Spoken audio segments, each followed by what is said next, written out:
Honda Varadero. This is how I installed those Givi lights. These are stock Givi lights. I use stock Givi wiring. I wired in that place because there is a lot of place. You can zip tie the relay, fuses. I will also put a fuse down there.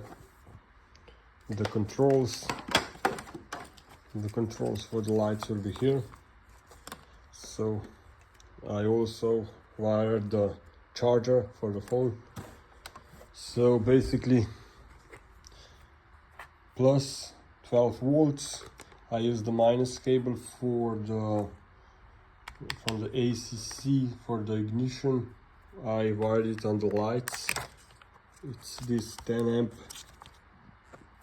fuse, so when you turn the ignition on, the lights will go on and also the charger will work. So as you can see here, I reconnected the relay to the ground and ignition to the switch and to the charger.